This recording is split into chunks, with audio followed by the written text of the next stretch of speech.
Buenas noches a todos. A continuación veremos un pequeño fragmento del Mitin de Davos 2023, en el que Klaus Schwad, presidente del World Economic Forum, comenta que nos enfrentaremos a problemas como pobreza extrema, virus, explotación de la naturaleza. Mejor veamos el vídeo. Dentro, video.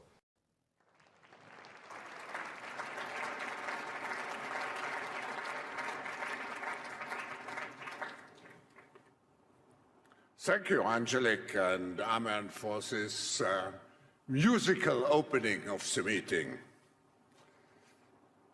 Your Royal Highnesses, Excellencies, distinguished heads of state and government, Excellencies, dear partners and friends of the World Economic Forum, a very cordial welcome to the 2023 annual meeting. We are coming together on cooperation in a fragmented world. At the beginning of this year, we acted with unprecedented and multiple shifts. First, our global economy is undergoing deep transformation. The energy transition, the consequences of COVID, the reshaping of supply chains are all serving as catalytic forces for the economic transformation.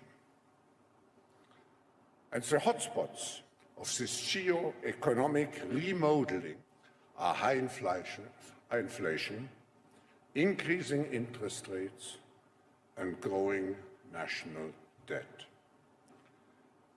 This is particularly hurting low and middle income groups. It is exacerbating societal fragmentation. Second, the geopolitical system is also undergoing deep systemic transformation.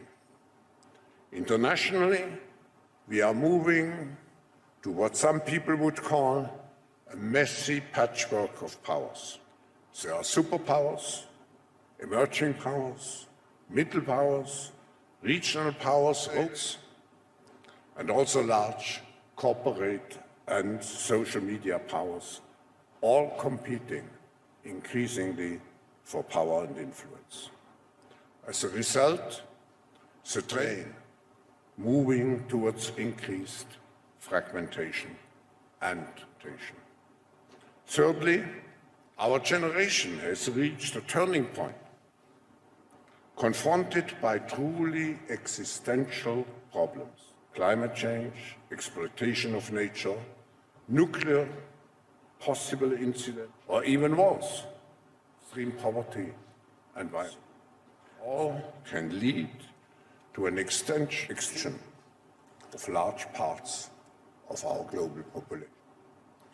And we have seen how much dealing with those risks, such as COVID or global warming, have again fragmented populations.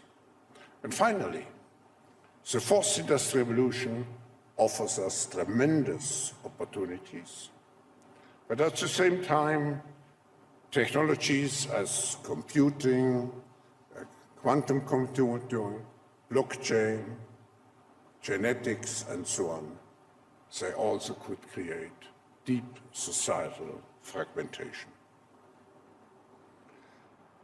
We have the ability to collaboratively build a more peaceful, resilient, inclusive, and sustainable.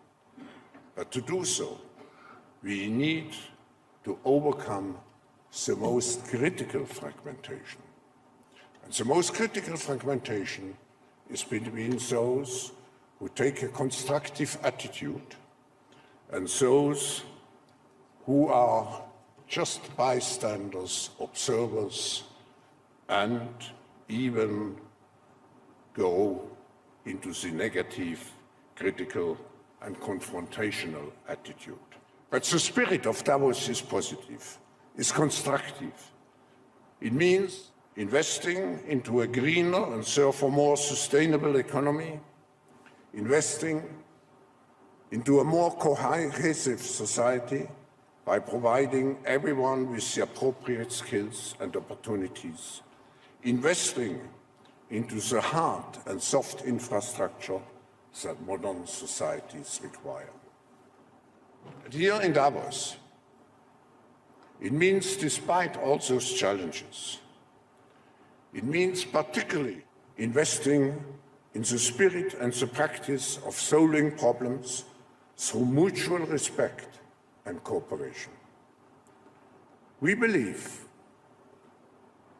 that we can do it, that through collective responsibility, innovation, human goodwill, and ingenuity, we have the capacity to turn the challenges into opportunities.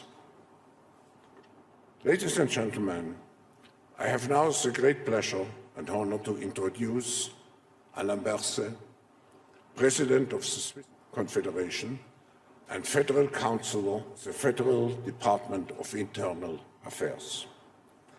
The World Economic Forum based in Switzerland for 53 years, and it is over this period the cooperation between the Swiss federal government, the canton of Graubünden, and the municipality of Davos has been truly exceptional. I would like to express, Mr. President, and all our Swiss hosts, our sincere gratitude for their hospitality and support all over those years. Ladies and gentlemen, please give a warm welcome to the Confederation, to the President of the Swiss Confederation, Alain Berset.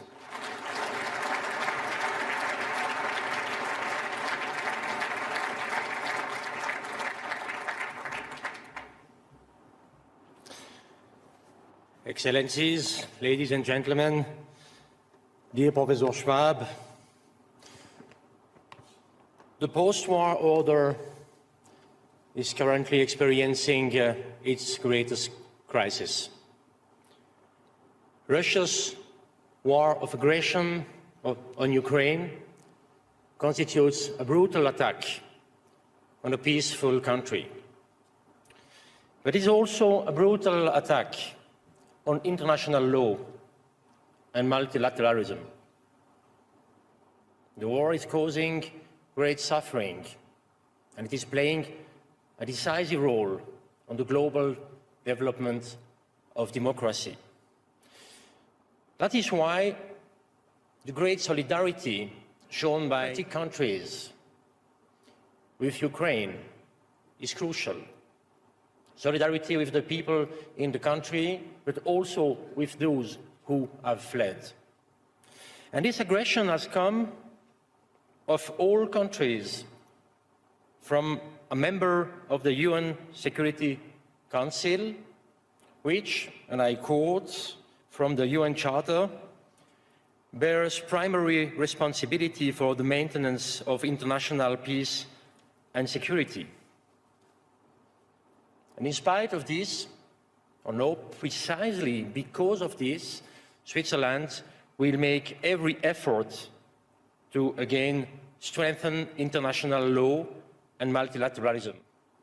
In the UN Security Council, for the first time this year, and through international Geneva, the seat of one of the most important multilateral platforms.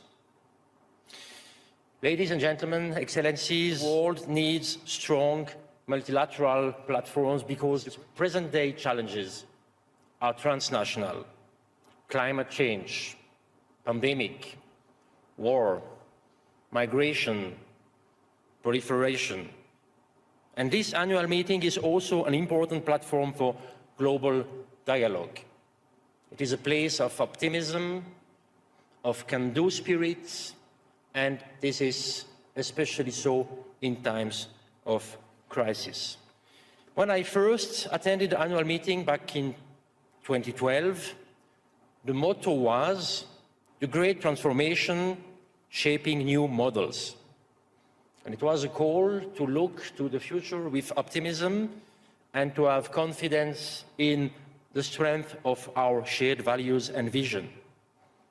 But even at the time, WEF founder Klaus Schwab warned that it's critical at a time when the #1 risk to the world is rising inequality.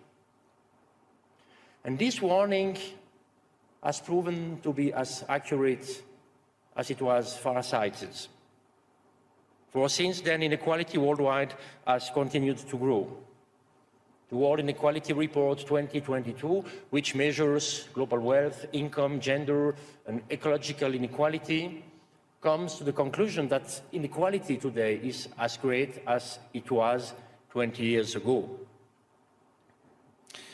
And all the fears expressed at the 2012 annual meeting have come true. Inequality brings with it huge political and social collateral damage. And what we call populism is essentially a reaction to growing inequality.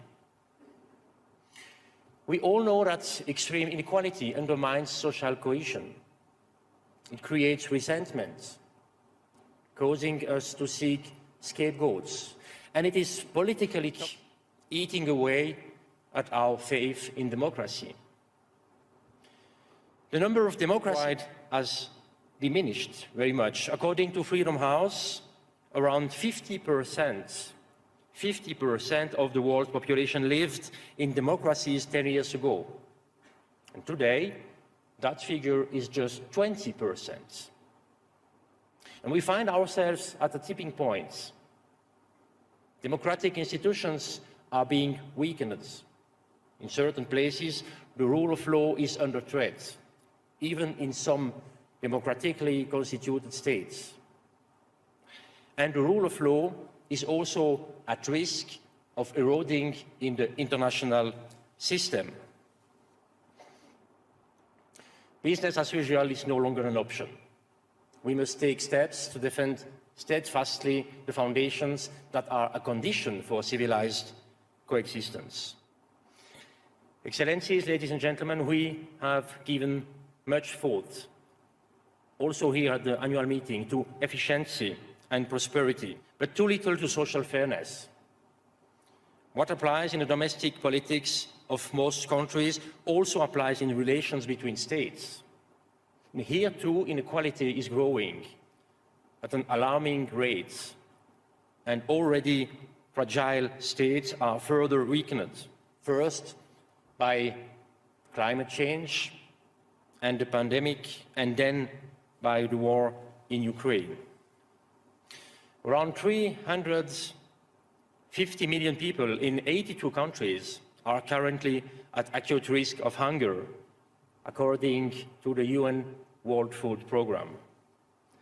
That's 200 million more than before the pandemic and the war in Ukraine.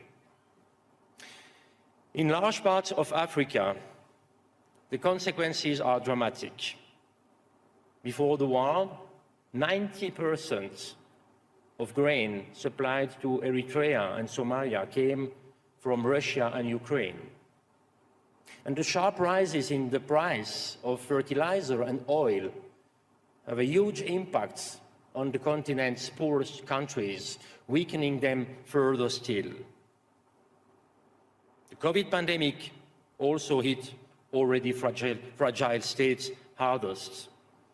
Inequality increased significantly, and what is particularly difficult to accept is that prior to 2020, African countries were among the fastest growing in the world. Yes, Excellencies, ladies and gentlemen, many countries in Africa, just as many parts of the world, have been weakened by this terrible war and seen their ambition reduced. But that does not diminish the importance of these countries. It does, however, require a rethink. It needs an active global partnership, a partnership that recognizes the enormous potential of countries in Africa and strengthens human rights and democracy, a partnership that addresses humanitarian needs as well as supports economic opportunities and innovation. Inequalities are not eliminated by charity. Take the example of COVID-19 vaccines. Promises were made to help fragile countries. Switzerland, too, lent its financial and political support to the COVAX initiative of the World Health Organization, which wanted to achieve equitable access to vaccines worldwide. But when it came to distributing vaccines, there was little evidence of that kind of partnership. In light of the pandemic and the war in Ukraine, we have seen that the risk of fragility is no longer a one-way street. The problems experienced by fragile states do not remain within their own borders. They are always exported to neighboring countries, but also to far-flung regions in the form of migration, corruption, terrorism. And we must do all we can to support fragile states, otherwise they risk becoming failed states. And that is why Switzerland will work systematically on behalf of the most vulnerable, in particular to protect the civilian population and improve food security.